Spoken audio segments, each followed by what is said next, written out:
Hey everyone, it's Mike Andes here, and you're listening to the Business Bootcamp Podcast. Today, we're talking about something that stuck with me since my MBA classes back in business school, and one of the few things that stuck with me. So I'm gonna save you tens of thousands of dollars and a lot of money by just sharing it with you now. It's something that I think about every day when it comes to business decisions, pricing decisions, and I think if you can grasp this concept, and I can simplify it enough for you, that you can really learn a lot in your business, in your small business making decisions. And so we're gonna jump into that, but before we do, I want to say a big thank you to today's sponsor, which is Gusto. If you haven't already, go to gusto.com/bootcamp. Try out their software completely free for 90 days where you can do automatic payments directly to your employees, and you can do benefits, whether it be health benefits or college savings credits, all that good stuff to your employees very simply on their app. They can see what their deductions are. Check it out today. Go to gusto.com/bootcamp. All right, so the supply and demand curve, that's what this is called. I still remember doing this with my professor back at my MBA courses, and one of the things he said was, if you ever want to sound really, really smart in front of a bunch of people, just look at them and be like, supply and demand. And you're always right, because everything revolves around supply and demand. Now, I've actually already recorded this video 3 times.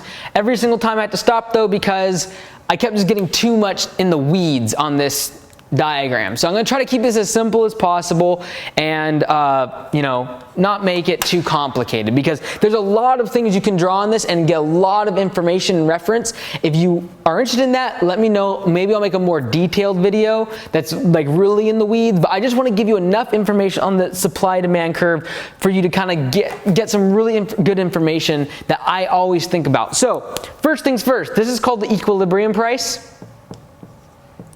I'm just going to equilib price. This is where the transaction happens, okay? So this supply and demand curve is for everything. Like, what determines the price of a stock is supply and demand. If a lot of people want that stock, the price will go up. In other words, if the demand goes up, the price goes up, okay? So over here we got price, over here we have quantity. For something like a stock, where the number of shares is the quantity, there's a fixed quantity, which means if the demand goes up, right here, demand's going up, price is going up. Okay, so this affects the stock market, it affects the housing market, it affects the price of every single thing you buy. Okay, so we're gonna go over that in just a second here. I try to contain my excitement because I really do enjoy this stuff. It's a lot of fun. All right, so this is where the price happens. This is where the transaction takes place, at the equilibrium price, where demand and supply curve meet. That's where equilibrium price happens. Now, what can happen is the demand curve can shift, or the supply curve can shift, okay? So you ask yourself, well, how does the housing market, how is the price affected? Well, 2 different things could happen. Either one, the supply, in other words, how many houses are on the market, that could change, or the demand. If no one wants to move, guess what? Housing prices go down. Why? Because the demand is going down. As demand goes down, price goes down.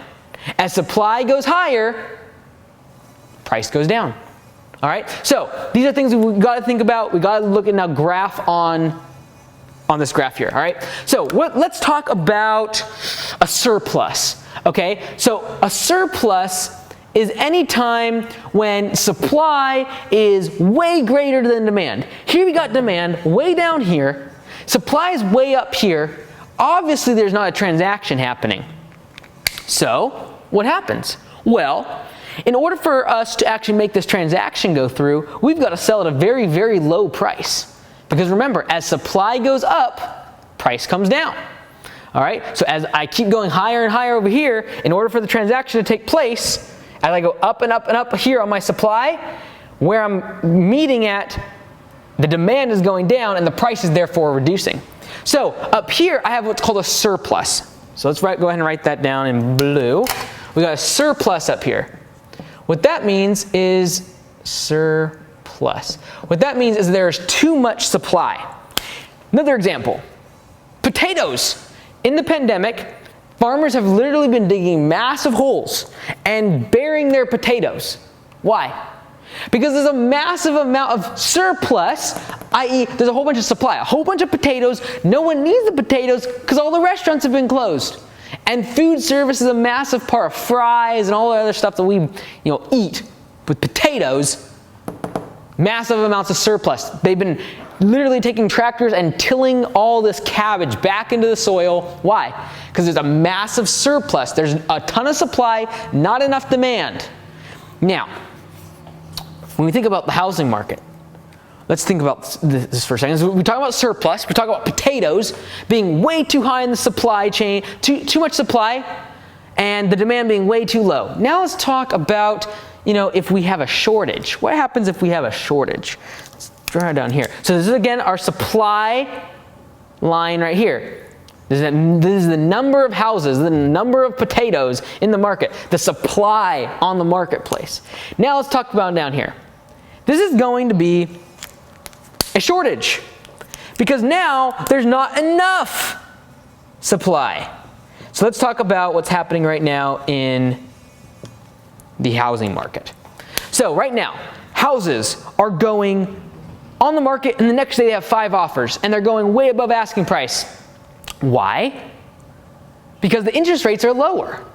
And so people are buying houses, and a lot of people are buying houses. What's happening? The demand is going higher and higher. As the demand gets higher and higher, price goes up. Price goes up. And so because now there is a shortage of supply, what happens is, in order for this transaction to go place, we got to go all the way up here. Now price becomes extremely expensive. Okay? Now, here we have a house. Lots of houses on the market. 60 houses on the market. Right here.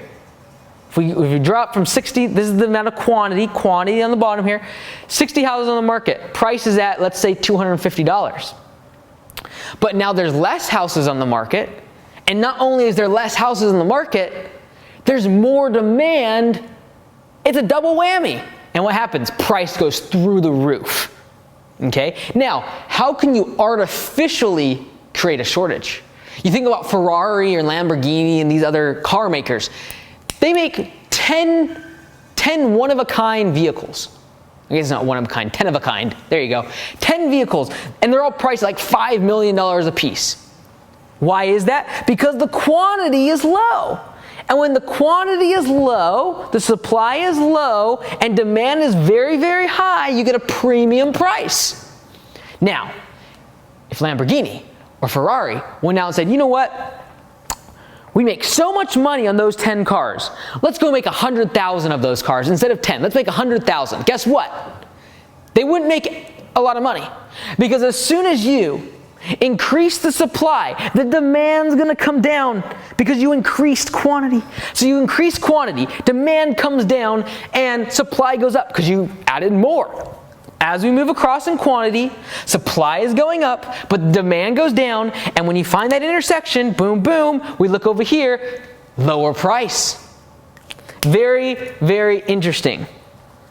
And I know there's a lot of things I'm just kind of glancing over here right now, but in this equilibrium price is where demand equals supply. And guess what? Every time a transaction takes place, it's moving this equilibrium price, all right? So this is something you want to think about all of the time, because when it comes to you maximizing your profits, now let's talk about this. This is where it gets really interesting and actually changes your business. This is the thing. You got to ask yourself, well, if I can just reduce my quantity, I can become more rare. I can increase my price. How do you become more rare? You could become better than everyone else. Because guess what? If you're better than everyone else, there's a huge demand for you, and there's a low supply, which drives the price higher. If you're in a market where there's a lot of competition, lots of supply, it reduces the demand for your product or service. If we have lots of supply, it reduces the demand, low demand, okay? Now, I wanna show a little bit about price elasticity. And I know, never do you want to erase demand. Now, I want to talk about how this actually affects your business when it comes to pricing and figuring out where do you make the most money on this chart. Because guess what? Like I just said, Ferrari makes more money selling less cars and creating artificial low levels of supply. That's how they do it. Low levels of supply equals high demand equals high price. All right. So now the question is this: if I have, if I'm a car maker, I say, hey, look, okay, we want to get as much profit as we possibly can. So we're going to make, let's say, 70 cars. All right. So there's 70 cars right there. Boom. Okay. And if we draw the lines, they made $200 per car. All right, so I'm going to erase this a little bit more. So we're making 70 vehicles, and we're going to assume that every single one is $200. So $200 times 70 equals $14,000 in revenue. Now, let's assume that 50% profit on that. So we got $14,000 in revenue. We got 50% of that is profit, so we got $7,000 in profit. Boom. That is our point, all right? Now, what if we move the supply curve here? In other words, we take this line and we move it this way, artificially, by reducing the quantity. In other words, instead of doing 70 cars, we're only going to produce 30. So we're like, you know what? We're only going to do 30 cars. You know what? Let's do 40 cars. We're going from 70 to 40. Now, if everything else in the market is held consistent, we're only going from 70 cars to 40 cars, and the demand stays the same. That's the big key here. So if we go 70 to 40, what's going to happen? Well, we sell 40 cars. But because there's less in the marketplace now, we now sell them for $400 per car. Okay? So now we're doing 40 cars, $400 per car. Now the revenue at this point is going to be actually greater. How is this possible? We're making $16,000 in revenue instead of $14,000 in revenue, and yet we're making almost half as many cars. And assuming that we have a 50% profit margin, we are going to profit $8,000 in profit. We're actually going to make more money by producing less cars. How did we do it? We simply reduced quantity. All right? So this is something that's really, really fascinating, because you got to ask yourself, well, I want to raise prices. Okay. Well, if you're going to raise prices, you need to do one of two things. You need to reduce supply, because as we reduce supply, we increase price. Or you need to increase demand, because as we increase demand, we increase price. So how can you, this is the question you got to ask yourself, how can I create greater demand for my product? Guess what? That's what marketing is. Advertising is you're trying to create demand for your product. Now, you can also do it by being better than everyone else, having a unique selling proposition. If you call people back the same day and all of your competition is calling back the next week, if you come to a potential customer's house with uniforms and are professional and you're insured and you're bonded and your employees are trained and they're professional, guess what?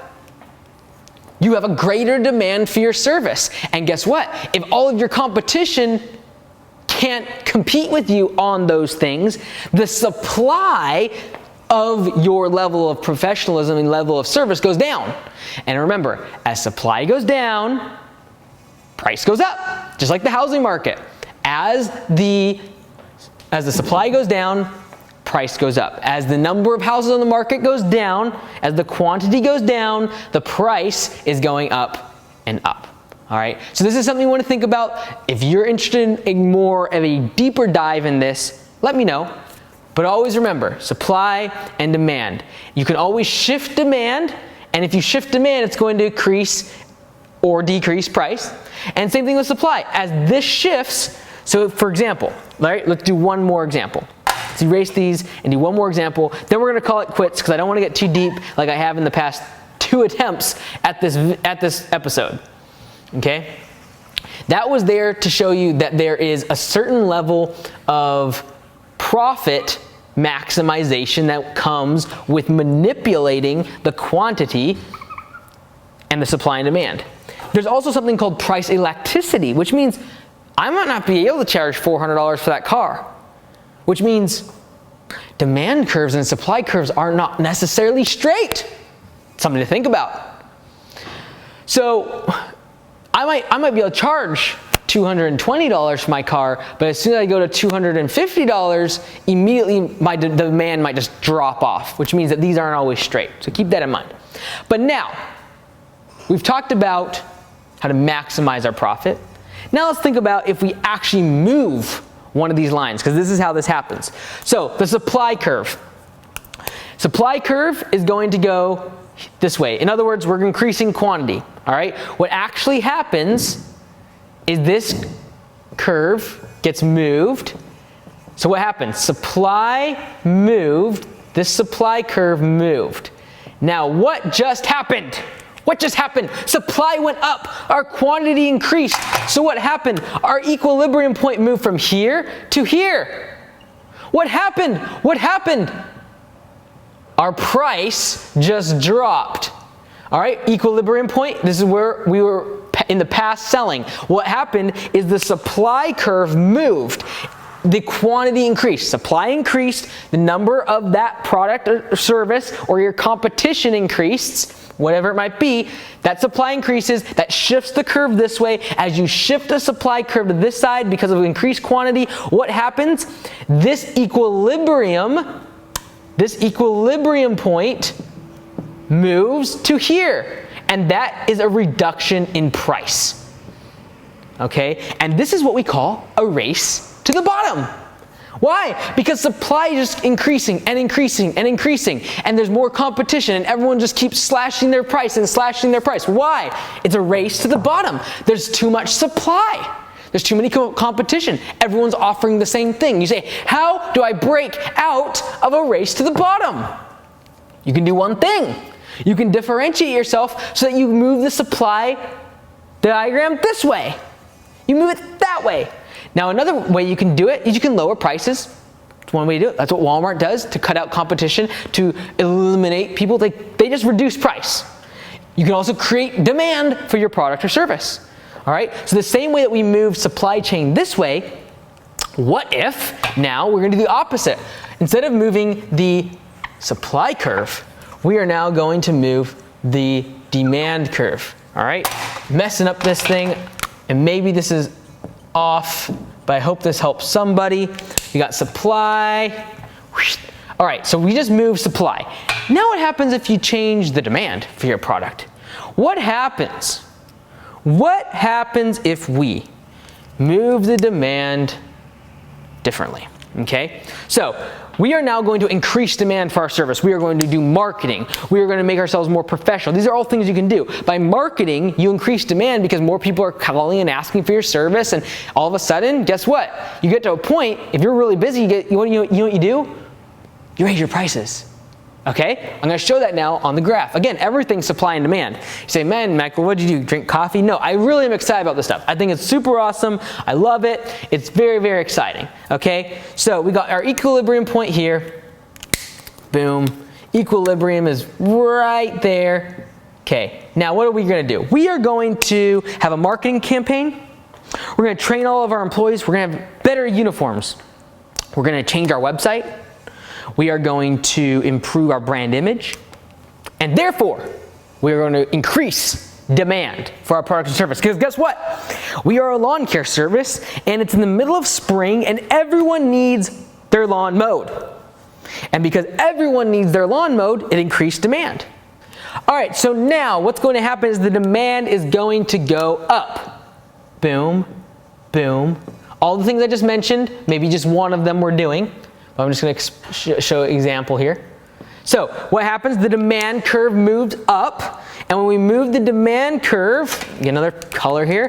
We're going to move the demand curve here. We're going to make a lot of changes in the business. We're going to market. We're going to improve our service. We're going to increase the demand. The spring, the grass is growing. Everybody needs their lawn mowed. What happens is now the equilibrium price is right here. No longer here. We shifted the demand. We increased demand. What happens? The equilibrium price is here. Equilibrium moves here. And what has happened is the equilibrium has moved to this point right here, and this is price increase. Okay? So, how do you raise your prices? You increase demand. How do you increase demand? You can either reduce supply or make yourself better by marketing, improving your product or service, professionalism, standing out from everyone else. That's what I think about. That is how I think about when do we raise our prices? Well, when we have so much demand coming in, we can't even handle all the calls, we can't handle all the new leads, we're just overwhelmed with work. Don't just stop answering your phone. Let the demand keep on coming in. But raise your prices.